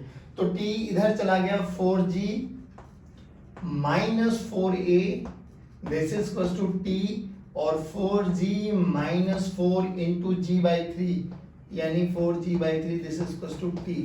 चलिए 3 2 12 और 3 4 12 -4 यानी 8G/3। लो भैया ये टेंशन आ गई 8G/3। तो ये हमारे पास टेंशन आ गई। टेंशन तो रीडिंग ऑफ दी ये क्या आ गया बेटा? 8G/3 Newton. और मास पूछेगा तो कितना आ जाएगा बच्चे? 8/3 किलोग्राम। ना वो 4 को मेजर करेगा ना वो 2 को मेजर करेगा, वो इन दोनों के बिटवीन 8/3 यानी 3 point something, 3 2 6 है ना, 2 point something को मेजर करने वाला है। बात समझ में आई? चलिए अब सेम ऐसा ही हमें ये क्वेश्चन दे दिया गया। हालांकि क्वेश्चन कोई मुश्किल नहीं है, आप चाहोगे तो आप ट्राई कर सकते हो, फिर वही देख लीजिए। वही है, हमसे रीडिंग पूछी गई है, स्प्रिंग बैलेंस की रीडिंग बताइए क्या होगी। तो सिंपली 10G नीचे लगेगा बच्चों, tension tension tension tension tension tension and 5G नीचे। चलिए डायरेक्ट लाइन ऑफ मोशन से, तो ये सिस्टम नीचे आएगा, ये ऊपर जाएगा, नीचे ऊपर। तो लाइन ऑफ मोशन ये बना हमारे पास। लाइन ऑफ मोशन बना तो एक्सेलरेशन कितना आ गया बच्चों? एक्सेलरेशन कितना आ गया? 10G - 5G यानी 5G/15 यानी, अरे ये भी G/3 आ गया। चलिए सही कर रहे हैं ना रीडिंग, कोई इशू नहीं है। अब हमें क्या निकालना है? हमें T की वैल्यू निकालनी है। इससे कर लेते हैं T - 5G, this is equal to 5 into A। A की वैल्यू हमारे पास आ गई, तो T की वैल्यू कितनी आ गई बच्चे? 5G + 5 into G/3 यानी 5 3 15 20G/3। लो ये आंसर आ गया। फोर्स पूछेगा तो 20G/3 और मास पूछेगा तो 20/3। बताइए जल्दी बताइए, आएगा समझ में? बेसिक सा कॉन्सेप्ट है। बैलेंस आ जाए तो जो एक्सटर्नल है वही निकाल दो, नहीं आए तो टेंशन निकाल दीजिए स्प्रिंग के लो। और टेंशन निकालना हमें आता है, एक्सेलरेट करेगा तो एक्सेलरेशन निकाल लीजिए। ये तो बहुत बेसिक है, इससे अच्छे अच्छे क्वेश्चन हम कर चुके हैं अब तो। चलिए करें, अब हम बढ़ते हैं combination of spring. Spring series, जैसे रेजिस्टेंस पढ़े थे हम लोगों ने, पढ़े हैं ना, रजिस्टर सीरीज में लगाओ, पैरेलल में लगाओ, ऐसे ही स्प्रिंग को लगाएंगे हम सीरीज में, देन पैरेलल, ठीक है ना। फिर बात करेंगे हम स्ट्रिंग को कट करेंगे तो क्या होगा, स्प्रिंग को कट करेंगे तो क्या होगा। चलिए बच्चों, अब बात करते हैं स्प्रिंग इन सीरीज। तो स्प्रिंग इन सीरीज कुछ ऐसा दिखाई देगा आपके पास, ये एक स्प्रिंग है, दो स्प्रिंग है, तीन स्प्रिंग है, और तीनों ही एक के बाद एक के बाद एक के बाद लगाते जा रहे हैं, जैसे सेम रजिस्टर में लगाते थे ना, रेजिस्टेंस को भी तो ऐसे लगाते थे हम लोग, है ना। और सीरीज का क्या वहां पे रूल होता था, करंट सेम होना चाहिए, करंट सेम तो सीरीज, पोटेंशियल डिफरेंस सेम तो पैरेलल। बट यहाँ पर हम बात करेंगे करंट और पोटेंशियल की बात नहीं करेंगे, यहाँ पे हम बात करेंगे फोर्स की, डिफॉर्मिंग फोर्स। तो स्प्रिंग इन सीरीज में अगर हमारे पास F डिफॉर्मिंग फोर्स और F डिफॉर्मिंग फोर्स लगाया हुआ है दोनों एंड्स पर, तो स्प्रिंग इन सीरीज बोला जाएगा तब जब इन पर लगने वाला डिफॉर्मिंग फोर्स हर एक स्प्रिंग पे सेम रहेगा, यानी deforming force F deforming in series should be same, deforming force same होना चाहिए। यानी अगर मैं इसको स्प्रिंग नंबर 1, इसको स्प्रिंग नंबर 2, इसको स्प्रिंग नंबर 3 बोल देता हूं, और मैं FBD ऑफ 1 स्प्रिंग बनाता हूं, 1 स्प्रिंग का FBD बनाएंगे, तो FBD ऑफ 1 बनेगा तो बच्चे क्या होगा, इधर भी F ही लगेगा, इधर भी F ही लगेगा। FBD ऑफ 2 बनाऊंगा तो इधर भी F लगेगा, इधर भी F लगेगा, यानी हर एक पॉइंट पर स्प्रिंग के सेम फोर्स लगने वाला है, पहली बात। अच्छा, अगर इनका K1, K2, K3, ध्यान से सुनना बच्चों, क्या है, these all are spring constant. If K1 is equal to K2 is equal to K3, अगर तीनों स्प्रिंग कांस्टेंट सेम है तो X1 इलोंगेशन भी सेम आ जाएगा। अगर तीनों सेम नहीं है, K1 is not equal to K2 is not equal to K3, तो एलोंगेशन अलग अलग हो जाएगा। बट फोर्स तो सर सीरीज है तो सेम ही रहेगा, डिफॉर्मिंग फोर्स, एक्सटेंशन या कंप्रेशन वाला फोर्स सेम रहेगा बच्चों स्प्रिंग इन सीरीज में। अब हमसे बोला गया, एक क्वेश्चन पूछा गया कि दीज आर टू, मतलब ए block of mass 10 kilogram is suspended through to light spring balance. अब लाइट स्प्रिंग बैलेंस का मतलब आइडियल है, और वही स्प्रिंग ही है बच्चे इसके अंदर, है ना, कैलिब्रेशन किया हुआ वही स्प्रिंग है। बोला गया कि what is the reading of this spring balance, हमें इन दोनों की रीडिंग निकालनी है। क्या ये 5 किलोग्राम बताएगा, 10 किलोग्राम बताएगा, 10 व्हाटएवर जो भी रीडिंग है हमें वो कैलकुलेट करना है। अब देखिए, जो ये स्प्रिंग ऐसे हॉरिजॉन्टल में थी, मैंने ऐसे वर्टिकल में कर दिया, तो हुआ तो सीरीज ही कॉम्बिनेशन। अब होगा क्या बच्चों, ये इलोंगेशन करेगा, इलोंगेशन करेगा, इलोंगेशन करेगा, ठीक है ना। आप फोर्सेस को मेजर कर लेते हैं, इलोंगेशन इक्विलिब्रियम में है तो जो एफ एक्सटर्नल है वही रीडिंग रहेगी। चलो जी स्टार्ट करते हैं सर। ये mg नीचे लगा बच्चों, ये ऊपर क्या आ जाएगा, इसमें टेंशन, इधर भी क्या है, टेंशन, और सर यही टेंशन क्या होगा इसका, स्प्रिंग फोर्स। नीचे भी क्या होगा, एफएस, रस्सी सेम ही है sir, tension tension tension tension tension, ओ लो सर एफएस, और इधर भी एफएस। अरे सर ये तो टेंशन किसके बराबर है, mg, टेंशन किसके बराबर है, mg, यानी अगर ये फोर्स को कैलिब्रेट किया होगा तो 100 न्यूटन दिखा देगा, और मास को कैलिब्रेट करेगा तो ये 10 किलोग्राम दिखा देगा। हाँ या ना बोलो बच्चों, मास कितना आ जाएगा, 10 किलोग्राम। लेकिन ध्यान से देखो, सबका स्प्रिंग फोर्स, सब पे डिफॉर्मिंग फोर्स सेम ही लग रहा है, टेंशन टेंशन टेंशन, और टेंशन किसके बराबर है, 10g, तो मास कितना आएगा, 10g, यानी दोनों स्प्रिंग बैलेंस की रीडिंग क्या आ जाएगी, 10g, 10 किलोग्राम, 10g नहीं 10g तो जब आएगी जब वो वेट को बैलेंस करेगा, वेट को कैलिब्रेट करेगा। अभी कितनी आएगी, 10 किलोग्राम, दोनों ही स्प्रिंग बैलेंस 10 किलोग्राम रिप्रेजेंट कर देगा। जल्दी बताइए, याद क्या रखना, अगर स्प्रिंग सीरीज में हुई तो डिफॉर्मिंग फोर्स सेम रहेगा हर एक स्प्रिंग के अलोंग। K1, K2, K3 की वैल्यू सेम आ गई तो इलोंगेशन भी सेम हो जाएगा, नहीं तो इलोंगेशन अलग अलग हो जाएगा, बट डिफॉर्मिंग फोर्स तो सेम ही रहेगा अगर वो सीरीज कॉम्बिनेशन है तो। अब ऐसे कितने भी क्वेश्चंस पूछ लो हमसे, बात आई समझ में, आई समझ में, वही एफबीडी बनाते चलना है सबका, फोर्सेस को एनालाइज करते चलना है, हमें सब समझ में आता है, हम देख लेंगे डिफॉर्मिंग फोर्स कितना है, इक्विलिब्रियम में तो डिफॉर्मिंग फोर्स ही हमारे पास स्प्रिंग फोर्स होगा बच्चों, ध्यान रखना छोटे छोटे पॉइंट्स है। चलिए अब बात करते हैं हम पैरेलल कॉम्बिनेशन। चलिए बच्चों अब बात करेंगे हम पैरेलल कॉम्बिनेशन। सीरीज में क्या चीज सेम था, क्या, फोर्स, डिफॉर्मिंग फोर्स। पैरेलल में क्या चीज सेम रहेगा, देखिए पैरेलल कॉम्बिनेशन ऐसी, ठीक है ना, ये हम लोगों ने एक मास लगा दिया, ये इस पे नीचे पुलिंग फोर्स लगाएगा mg, जिसके कारण इन दोनों में एक्सटेंशन होगी, है ना। अब याद क्या करना है कि जब भी पैरेलल कॉम्बिनेशन हो जाएगा तो जो आपके पास एक्सटेंशन है ना x सेम रहेगा बच्चों, x सेम रहेगा, x will remain same, that's it. उसमें फोर्स सेम रहेगा डिफॉर्मिंग, इसमें एक्सटेंशन या कंप्रेशन सेम रहने वाला है, बस यही आपको याद रखना है। अब देखिए ये हमारे पास एक क्वेश्चन है, क्वेश्चन को करेंगे तो और इजीली समझ में आ जाएगा।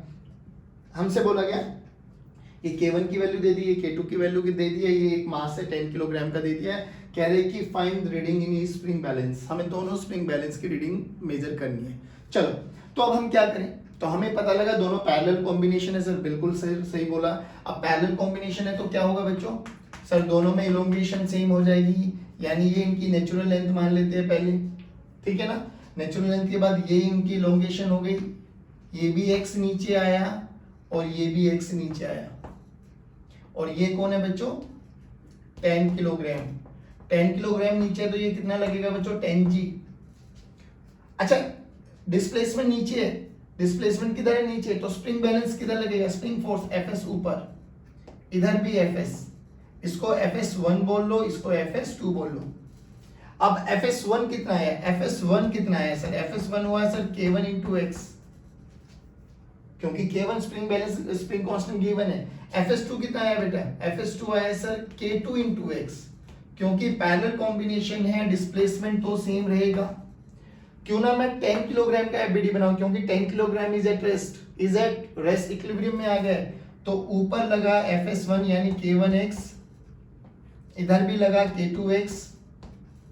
K2x, नीचे लगा 10g यानी 100, इक्विलिब्रियम में है तो मैं लिख सकता हूं K1x plus K2x, this is equals to 100 Newton.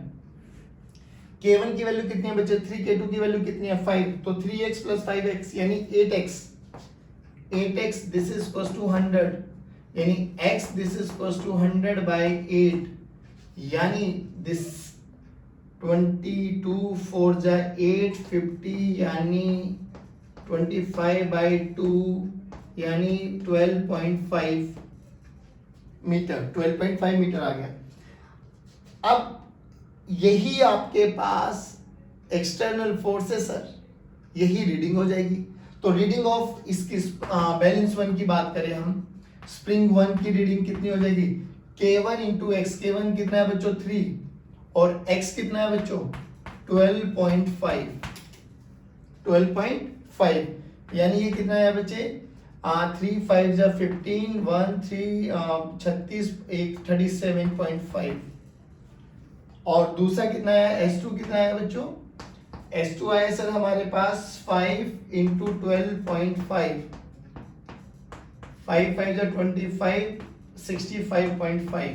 अच्छा बच्चों ये न्यूटन में है ना, सही है ना,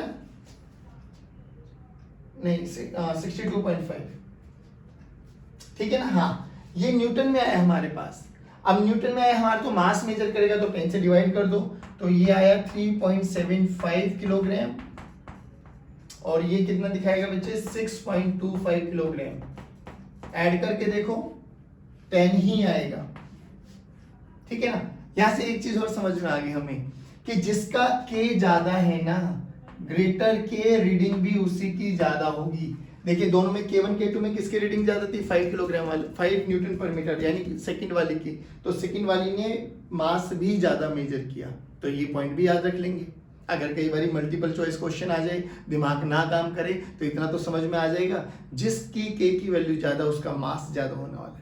यानी एक दो ऑप्शन तो तुम वैसे ही डिलीट कर दोगे देखते, किसी में K1 की रीडिंग ज्यादा होगी वो तो नहीं होने वाला ना, तो ये कॉन्सेप्ट भी याद रखना है, जिसकी K की वैल्यू ज्यादा उसी स्प्रिंग बैलेंस की रीडिंग भी ज्यादा।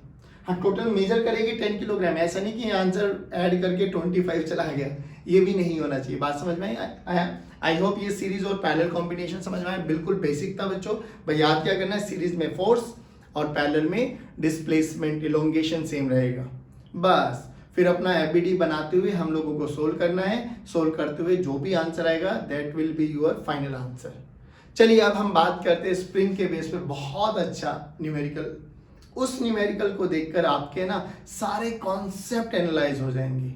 3D विजुअलाइजेशन है, प्योरली देखना स्टार्ट करते हैं। चलिए स्टूडेंट्स, तो बात कर रहे हैं वो बहुत इंपॉर्टेंट क्वेश्चन की, इसको अभी 2 मिनट के लिए साइड में रखिए। क्वेश्चन ये है एग्जैक्टली कह रहे कि all the surfaces shown in figure, जो भी इस फिगर में सर्फेसेस है 1, 2 and 3 और ये वाला, ठीक है ना, ऑल आर स्मूथ। अच्छा, स्मूथ लिखा जाए या फ्रिक्शनलेस लिखा जाए, दोनों का मतलब same. Surf system is released with the spring unstretched, जैसे इसको छोड़ा ना ये अनस्ट्रेच थी यानी अपनी नेचुरल लेंथ में थी, फिर होगा क्या कंप्रेस, अच्छा इन इक्विलिब्रियम, फिर क्या होगा अभी मैं बताता हूं। ये धीरे धीरे जो ये एक वेज, ये एक ये भी फ्रिक्शनलेस है, ये जैसे नीचे आएगा, ये जैसे नीचे आएगा, ये नीचे आएगा तो ये आगे चलेगा, आगे चलेगा तो स्प्रिंग में कंप्रेशन आएगा। हमसे वही पूछा गया है, in the equilibrium compression in the spring will be, and these are some options. IIT में पूछा गया था क्वेश्चन। अब समझिए इसका ये 3D व्यू है, 3 डायमेंशनल। बेसिकली ये जो वो है जो हम सामने से देख रहे हैं, पर एग्जैक्टली तो ये कुछ ऐसा है। ये एक ट्राइंगुलर वेज है, ये एक रेक्टेंगुलर वेज है, ये एक दीवार है, ये सरफेस है, ये भी एक दीवार है और ये स्प्रिंग है, ठीक है ना। अब हुआ क्या, ये नीचे आ रहा है जो कि फ्रिक्शनलेस है, तो जैसे जैसे ये दोनों अटैच है, ये नीचे आएगा तो ये आगे बढ़ेगा, आगे बढ़ेगा तो स्प्रिंग में क्या कंप्रेशन आएगा। हमें वही कंप्रेशन कैलकुलेट करना है। हमें ये m गिवन है, स्मॉल m इसका मास है, capital M is triangular wedge है और K इस स्प्रिंग कांस्टेंट है, यानी स्मॉल m और K, हमें these are some given parameters. अब हमें निकालना है कंप्रेशन। अब कैसे करें, अब देखिए सबसे पहली बात मैं कह रहा हूं कि अगर हमें क्वेश्चन समझ में आ गया ना फिर तो कोई बड़ी बात नहीं। अब सुनो सर, जब ये वेज नीचे आएगा तो m/g नीचे लगेगा, ठीक है। ये वॉल है, ये वॉल एक नॉर्मल रिएक्शन लगाएगी इधर, एंड वॉल लिख दिया मैंने। ध्यान से सुनना बच्चों, इसलिए कह रहा हूं क्योंकि ये सब एक दूसरे के साथ अटैच है, तो यहाँ contact force plays a very important role. अब सुनिए, इन दोनों सरफेसेस पे देखिए, एक सरफेस ये रहा, एक सरफेस ये रहा, दोनों कॉन्टेक्ट है, तो दोनों कॉन्टेक्ट है तो एक नॉर्मल, इनके दोनों के common normal surface, common normal line, ये एक नॉर्मल लगेगा इधर और एक ये नॉर्मल लगेगा इधर। ध्यान रखना बच्चों, इसलिए कह रहा हूं हर चीज को ध्यान से समझना। अच्छा, ये एंगल 45 डिग्री गिवन है, अगर मैं यहां पे एक हॉरिजॉन्टल लाइन ड्रॉ कर दूं तो ये एंगल 45, ये भी 45, ऑल्टरनेट इंटीरियर एंगल, तो ये भी 45, यानी ये एन के 2 कंपोनेंट हो जाएंगे बच्चों। एक इधर गया एन साइन 45, एक इधर गया एन cos 45। ध्यान रखना बच्चों, ठीक है ना। अब ध्यान से सुनना, अब जब ये पूरा सिस्टम इक्विलिब्रियम में आ गया, इक्विलिब्रियम का मतलब क्या है, पूरे सिस्टम पे एफ नेट 0, एफ नेट पूरे सिस्टम पे 0। चलिए अच्छा से अब बात करते हैं, यानी ये वेज भी इक्विलिब्रियम पे आ गया होगा। अब ध्यान से सुनना, इक्विलिब्रियम का मतलब क्या है, इस पे नीचे हॉरिजॉन्टल में कितना लग रहा है m/g, वर्टिकल में कितना लग रहा है n sin 45। तो मैं लिख सकता हूं इक्विलिब्रियम कंडीशन पे वर्टिकल फोर्सेस को एक साथ इक्वेट कर दो, हॉरिजॉन्टल फोर्सेस को एक साथ इक्वेट कर दीजिए। चलो तो लिखिए FBD ऑफ, इसको 1 बोल देते हैं, FBD ऑफ 1। इस पे देखना एक नॉर्मल वॉल का नॉर्मल इधर लग रहा है बेटा, n वॉल, इसका n cos 45 इधर लग रहा है, इसका n sin 45 ऊपर लग रहा है और इसका mg स्मॉल mg नीचे लग रहा है। बोलो इक्विलिब्रियम में। चलिए अब इस सेकंड वाले ब्लॉक की बात करते हैं, सेकंड वाले ब्लॉक की। देखिए FBD ऑफ सेकंड ब्लॉक, यानी ये ट्रायंगुलर वेज जो है हमारे पास, इसका मास कितना बचे, कैपिटल M, यानी कैपिटल M तो लग रहा है नीचे m/g, और ये ग्राउंड एक नॉर्मल रिएक्शन n डैश, कोई भी एक नॉर्मल रिएक्शन देगा, n डैश मान लिया। चलिए अब इस पे एक नॉर्मल ये लग रहा था, जो ये वेज इस पे लगा रहा था, ये वाला, है ना n, देखना ध्यान से, ठीक है। दोबारा से वही, ये 45 है तो ये भी 45, ऑल्टरनेट इंटीरियर एंगल। अब इस n के दो कंपोनेंट करो, ये n cos 45 हो जाएगा बच्चों, और ये क्या हो जाएगा बच्चों, n sin 45, ठीक है। अब देखिए, जो यहां स्प्रिंग लगी हुई है, ये वाली स्प्रिंग, इस स्प्रिंग को कौन दबाएगा, हॉरिजॉन्टल फोर्स। हॉरिजॉन्टल फोर्स कितना है, n cos 45। इक्विलिब्रियम है सर, तो इक्विलिब्रियम में सर जो भी हमारा एक्सटर्नल फोर्स है वही डिफॉर्मिंग फोर्स के बराबर है, यानी सर n cos 45 ही हमारे इस स्प्रिंग को दबाएगा, धक्का मारेगा, तो स्प्रिंग इधर एक फोर्स लगाएगी Fs। इक्विलिब्रियम है तो मैं लिख सकता हूं यहां से Fs this is equals to n cos 45। पहले क्वेश्चन को समझ लो बच्चों, क्वेश्चन ज्यादा टिपिकल नहीं है, अगर कॉन्सेप्ट क्रिस्टल क्लियर है तो। फिर कह रहा हूं हमें अल्टीमेटली यहां तक आना है ना। अब यहां तक आने का प्रोसेस क्या है, ये नीचे आएगा, ये आगे बढ़ेगा, ये नीचे आएगा, ये आगे बढ़ेगा, फ्रिक्शनलेस है, तो स्प्रिंग दबेगी। स्प्रिंग दबेगी तो अब दबाने के लिए कौन कौन चाहिए सर, एक तो इसका कांटेक्ट, एक इन दोनों सरफेस का कांटेक्ट, तो वही हम लोगों ने सब इक्वेशंस को डिराइव किया है। अब देखिए, एक इक्वेशन ये आ गई, एक यहां से अगर मैं इन दोनों को कंपेयर करूं तो नीचे mg लग रहा है और इधर कितना लगा बच्चे, n sin 45। लो एक इक्वेशन ये आ गई, इधर n वोल्ट लग रहा है, दीवार ने जो नॉर्मल रिएक्शन लगाया उसको कौन बैलेंस करेगा बच्चे, n cos 45।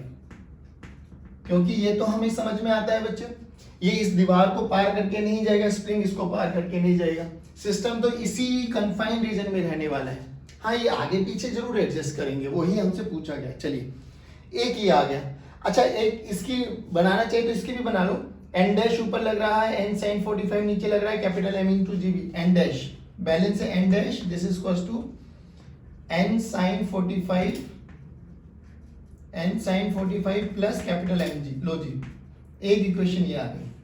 अब हमसे क्या पूछा है, हमसे पूछा गया है compression in spring will be what, x हमसे पूछा गया है, और यहां से हमें समझ में आ गया बेटे कि x जो कि स्प्रिंग कांस्टेंट गिवन है, कि x हमें बोला है, ये हो गया हमारे पास n cos 45, यानी हमें x की वैल्यू क्या आ गई बच्चों, n cos 45 बाय k।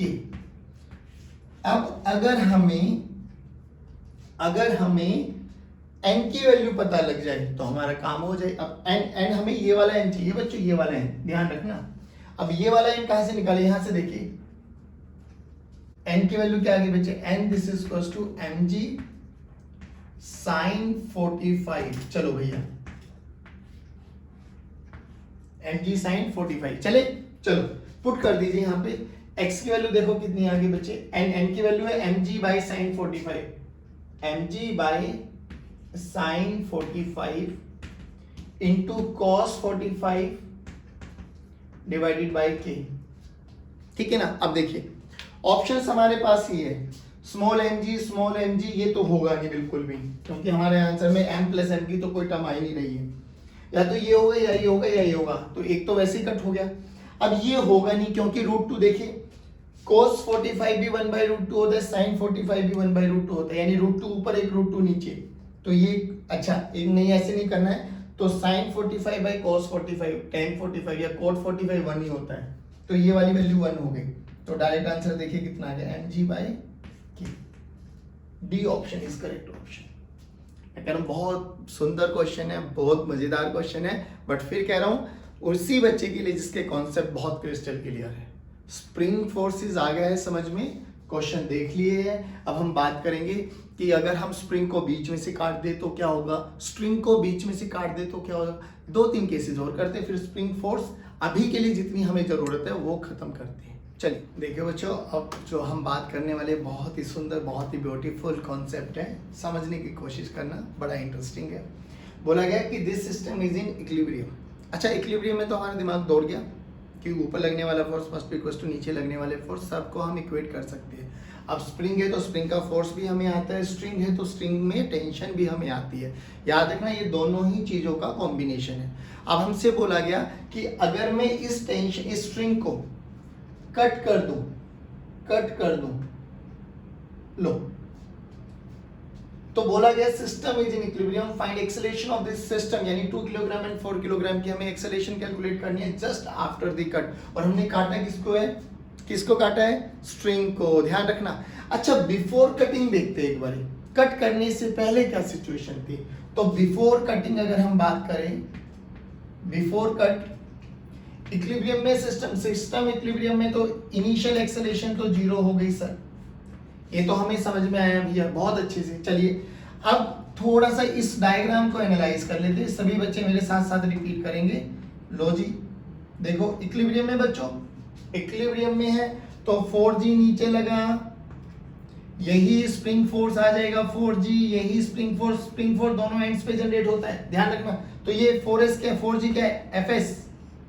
अच्छा इसका खुद का मास कितना है 2, यानी 2G नीचे लगा, यानी ऊपर 4 और 2 6G, यानी 60 न्यूटन ऊपर लगा। ध्यान रखना बच्चों, जब कट नहीं किया था तो टेंशन इन द स्ट्रिंग कितनी थी, टेंशन थी सर 60 न्यूटन, ध्यान रखना बच्चों। लेकिन जैसे ही कट कर दिया, कट करते टेंशन तो इंस्टेंटेनियसली 0 हो गया, टेंशन तो 0 after cut, just after cut, just after cut. बेटे प्लीज पे टेंशन, जैसे ही रस्सी को काटा, ये वही एग्जांपल आ गया है, हम लोगों ने एक ब्लॉक को लगाया था, एक ब्लॉक को मोमेंटरली रेस्ट पे डाला था, रेस्ट पे डालते ही वो टेंशन 0 हो गई थी, टोट होनी चाहिए, लेकिन ये कट कर दिया, कट करते टेंशन तो 0 हो गई। तो टेंशन इन दिस सिस्टम तो 0 हो गई, यानी 60 न्यूटन से 0 हो गया इंस्टेंटेनियसली जैसे ही हम लोगों ने कट किया। ओके बट अब बात की गई, उन्होंने बोला चल कट कर दे तो ये नीचे आएगा तो एक्सेलरेशन निकालना है। अच्छा एक चीज और सुननी बच्चों, अब इन दोनों के बीच में जो ये स्प्रिंग है और स्प्रिंग का जो फोर्स है बच्चों, स्प्रिंग का जो फोर्स है वो है kx, मैग्नीट्यूड की अगर मैं बात करूं kx, यानी स्प्रिंग का फोर्स केवल और केवल लेंथ पे डिपेंड करता है। जैसे ही इसको मोमेंटरली काटा, इंस्टेंटेनियसली उसी इंस्टेंट पर लेंथ चेंज नहीं हो, क्योंकि स्प्रिंग के फोर्स के लिए जरूरी क्या है, लेंथ का चेंज होना। जस्ट काटा, एकदम लेंथ चेंज नहीं होने वाली, लेंथ चेंज नहीं होने वाली तो spring force as it is रहने वाला। ध्यान से सुनना बच्चों, स्प्रिंग फोर्स इंस्टेंटेनियसली चेंज नहीं होगा, इंस्टेंटेनियसली चेंज नहीं होगा, दिमाग में बैठा लो इस लाइन को, अभी के लिए लाइन को बिठाओ।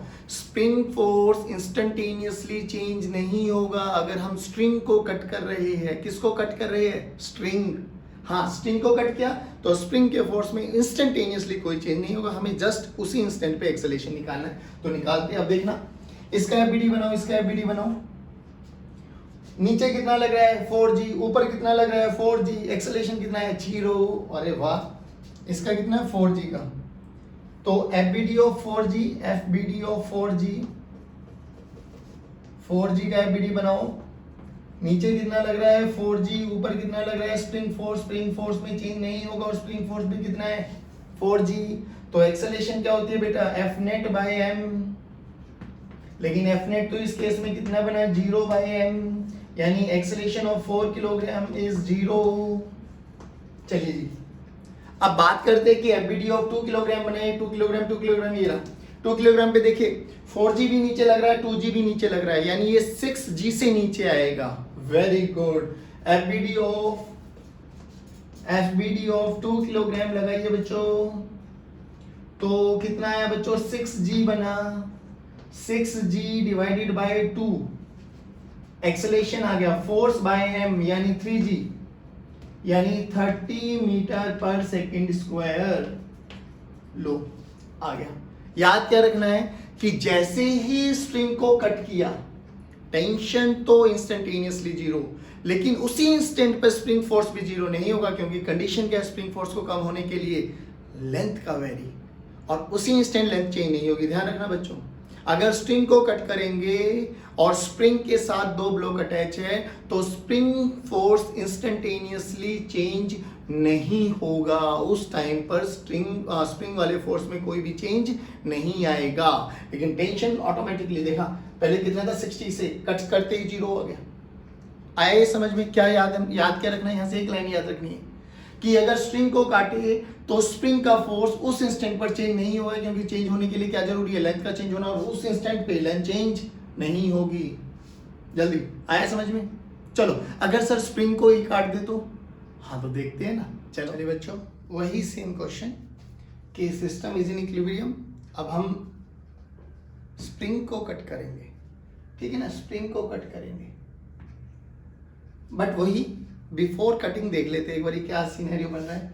तो बिफोर कटिंग अगर हम बात करें, बिफोर कट, तो देखिए सिस्टम कैसा था, रेस्ट पर है, इनिशियल एक्सेलरेशन 0, तो ये स्प्रिंग है हमारे पास, ये स्प्रिंग है हमारे पास, ये 2 किलोग्राम, देन स्प्रिंग, चलिए अब इक्विलिब्रियम है, तो 4G नीचे लगा,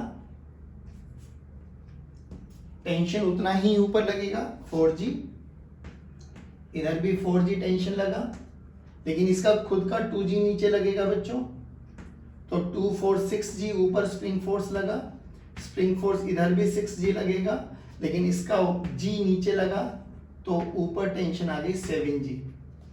ये हमारे पास सबको आना चाहिए, ये तो आता है ना पक्का। चलो तो इनिशियल टेंशन कितनी है बच्चों, 7G, ध्यान से रखना। अब क्या होगा, हम लोगों ने स्प्रिंग को ही कट कर दिया, आप स्प्रिंग को ही कट कर देंगे तो क्या होगा, और अभी अभी देखा था स्प्रिंग को कट किया था, तो उस इंस्टेंट पर स्प्रिंग अपनी लेंथ चेंज नहीं करेगी, तो स्प्रिंग फोर्स इंस्टेंटेनियसली चेंज नहीं होगा। लेकिन अगर मैं स्प्रिंग को ही कट कर दूं बच्चों, आप देखना ध्यान से, बेसिक सा कॉन्सेप्ट है, समझ लो। अगर मैं स्प्रिंग को ही कट कर दूं तो क्या होगा, देखिए स्प्रिंग का मास कितना है, 0, जैसे ही इसको कट किया तो एक फ्री एंड जनरेट हो गया, ये दिस इज फ्री एंड, इसको बोलते हैं फ्री एंड। फ्री एंड का मास कितना है, 0, फोर्स कितना लगेगा, 0, तो इसको अपनी नेचुरल लेंथ आने में कितना टाइम लगेगा, 0। यानी अगर मैं स्प्रिंग को ही कट कर देता हूं, तो ये इंस्टेंटेनियसली अपना फोर्स चेंज कर देगा। ध्यान से सुनना, पहले केस में स्ट्रिंग को कट किया था, स्ट्रिंग लेंथ चेंज नहीं हुई थी, तो स्प्रिंग का फोर्स इंस्टेंटेनियसली चेंज नहीं हुआ था। बट अगर आप स्प्रिंग को ही कट कर देंगे तो फोर्स इंस्टेंटेनियसली चेंज हो जाएगा। दोनों इक्वेशन है, दोनों डेटा है, हमारी बुक्स में केवल और केवल पहले वाला कॉन्सेप्ट लिखा हुआ है कि स्प्रिंग इंस्टेंटेनियसली अपना फोर्स चेंज नहीं करती। आपको याद रखना है, अगर स्प्रिंग को ही कट कर देंगे तो वो अपना फोर्स इंस्टेंटेनियसली चेंज कर लेती है, बिकॉज फ्री एंड जनरेट हो जाएगा। चलिए अब देखिए, ये सब सिस्टम था हमारे पास। आफ्टर कटिंग क्या हुआ बेटे, जस्ट आफ्टर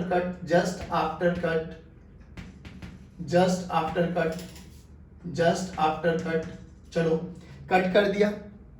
अब ध्यान से सुनना, कट कर दिया तो क्या हुआ भैया, जो ये 6G था ये तो 0 बन गया, तो इस ब्लॉक पे लगा कितना, केवल और केवल G, यानी ऊपर भी G, तो टेंशन कितना आ गया, 10 न्यूटन। पहले कितना था, 70 न्यूटन, अब कितना आ गया, 10 न्यूटन। तो एक चीज तो हमें समझ में आ गई, सर टेंशन तो इंस्टेंटेनियसली अपनी वैल्यू चेंज कर लेता है। पहले केस में देखा था वो 0 आ गया था, इस केस में देखा है 7G से वो G पर आ गया, यानी 70 न्यूटन से वो 10 न्यूटन पे आ गया, जस्ट आफ्टर कटिंग दी स्प्रिंग। यानी टेंशन तो हर केस में अपनी इंस्टेंटेनियसली वैल्यू चेंज कर लेता, बट स्प्रिंग के लिए याद रखना, अगर स्ट्रिंग को कट कर रहे हो और लेंथ का चेंज नहीं हो रहा तो स्प्रिंग अपनी इंस्टेंटेनियसली वैल्यू चेंज नहीं करता, बट हाँ कर लेता है कब, जब आप स्प्रिंग को ही कट कर देते हो। किसको कट कर देते हो, स्प्रिंग को ही कट कर दोगे। बात समझ में आई? चलिए अब बात करें तो ये 6G तो नहीं, अब देखना ध्यान से, ये 2 ब्लॉक बने, अब ये ब्लॉक भी, अब ध्यान से सुनो, ये 2 किलोग्राम, ये 4 किलोग्राम, ये टेंशन, ये भी नीचे G से आ रहा है, ये भी नीचे G से आ रहा है, अरे इनका रिलेटिव एक्सेलरेशन बोलो 0। अरे ये वही क्वेश्चन बना, यानी इस केस में टेंशन 0 हो जाएगी, क्यों अभी बताता हूँ। ये वही कॉन्सेप्ट बना बच्चों जिसमें मोशन अंडर ग्रेविटी में आपको पढ़ाया गया था। अगर आपके ऊपर हाथी को बिठा के ड्रॉप कर दिया जाए तो दोनों के बीच में कोई भी नॉर्मल रिएक्शन नहीं लगने वाला। ध्यान से सुनना, ये भी जी से आ रहा है, ये भी जी से आ रहा है, यानी acceleration due to relative acceleration zero, यानी टेंशन दोनों के बीच में जीरो। टेंशन कितना हो गया? जीरो। तो ये कितने एक्सेलेरेशन से नीचे आ रहा है? इसका एक्सेलेरेशन निकाल लीजिए बच्चों, जी। इसका एक्सेलेरेशन निकाल लीजिए बच्चों, जी। हाँ, तो जो जी से दोनों नीचे आ रहे हैं और दोनों का relative acceleration zero, tension zero. बात समझ में आई? बात समझ में आई? कॉन्सेप्ट क्या है? स्ट्रिंग को कट करेंगे तो स्प्रिंग इंस्टेंटेनियसली अपनी वैल्यू चेंज नहीं करेगी अगर लेंथ चेंज नहीं हुई, बट स्प्रिंग को ही कट करेंगे तो स्प्रिंग इंस्टेंटेनियसली अपनी वैल्यू चेंज कर लेगी, स्ट्रिंग इंस्टेंटेनियसली अपनी वैल्यू चेंज करेगी। दोनों ही केसेस में हम लोगों ने देख लिया। एक क्वेश्चन और कर ले, पक्का? चलो करते हैं। चलिए बच्चों, अब बात करते हैं हम ये वाला last question of the day, ठीक है ना। और इसी के साथ एनएलएम यानी न्यूटन लॉज ऑफ मोशन हमारा कंप्लीट हो जाएगा। अब नेक्स्ट वीडियो में, कल के लेक्चर में हम डिस्कस करेंगे एचसीवी वर्मा के जितने भी हमारे क्वेश्चंस रह गए हैं। आई होप आप ट्राई कर चुके होंगे, तो यू विल फील कि आप हर एक क्वेश्चन करने में कैपेबल हो। 2-4 क्वेश्चंस में अगर डाउट होंगे तो आई हेल्प यू।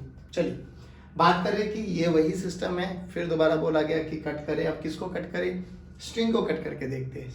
चले, क्योंकि स्प्रिंग को अगर मैंने कट कर दिया तो दोनों ही मोशन अंडर ग्रेविटी से यानी जी से नीचे आएंगे, टेंशन जीरो हो जाएगी, इसकी भी जी इसकी भी जी है, तो सेम क्वेश्चन बनेगा। अब हम बात करें कि इसको कट करो सर। चलो अब ध्यान से सुना, कॉन्सेप्ट आपके क्रिस्टल क्लियर होने चाहिए बच्चों। चलो जी स्टार्ट करते हैं, बट बिफोर कटिंग देखते हैं। बिफोर कट देखो, रेस्ट पर इक्विलिब्रियम में है तो सब काम बहुत अच्छा चल रहा है हमारा। चलिए, ये 2 किलोग्राम, ये 5 किलोग्राम। चलो लगाइए बच्चों। अब 5G नीचे लगा, 5G 2G और 7G, यानी स्प्रिंग फोर्स कितना है? 7G। लो बच्चों, स्ट्रिंग को कट किया, ओके, तो कट कर दिया। अब कट कर दिया, ये नीचे आया, ये तो जी से नीचे आया सर, इसमें तो मैं नहीं बताऊंगा। देखो ना, 5G है, वेट नीचे है 5G, मास कितना है? 5, फोर्स बाय मास एक्सेलेरेशन तो G बना है ना, तो इसका FBD बना दो जल्दी। एक्सेलेरेशन ऑफ 5 कितने आ गए बच्चों? 5G डिवाइडेड बाय 5 यानी G मीटर पर सेकेंड स्क्वायर। अब बच्चों स्ट्रिंग को कट किया है तो स्प्रिंग इनिशियल इंस्टेंटेनियसली उसी इंस्टेंट पर अपनी लेंथ चेंज नहीं करने वाली है। लेंथ नहीं चेंज करने वाली तो स्प्रिंग फोर्स भी चेंज नहीं होगा। चलिए, स्प्रिंग फोर्स कितना लग रहा है? देखिए, FBD ऑफ 2 किलोग्राम बनाइए, FBD ऑफ 2 किलोग्राम बनाइए। लो सर, ऊपर कितना लग रहा है? 7G, नीचे कितना लग रहा है? 2G, मास कितना है? 2, तो 7G माइनस 2G बाय 2, ठीक है ना। 7G यानी 70 माइनस 20, 50 बाय 2, 25 यानी 25 मीटर पर सेकेंड स्क्वायर से ये किधर जाएगा? ऊपर। हाँ, कुछ टाइम के बाद तो ऑब्वियसली जब ऊपर जाएगा तो कंप्रेशन आ जाएगा, वो हमें नहीं, हमें तो उस इंस्टेंट पे देखना है जब उसने कट किया है, उस पे अपनी वो फोर्स चेंज नहीं करने वाला, बट स्प्रिंग फोर्स चेंज नहीं करने वाला, बट स्ट्रिंग कर लेता है। चलिए बच्चों, this is all about your Newton laws of motion. I hope ये पूरा चैप्टर आपको बहुत अच्छे से समझ में आया होगा और उतने ही अच्छे से, उतनी ही लगन मेहनत के साथ आप काम कर रहे होंगे। चलिए गाइस, की वॉचिंग वीडियोस, की मोटिवेटिंग अस। जय हिंद, जय भारत। मुस्कुराते रहिए, पढ़ते रहिए।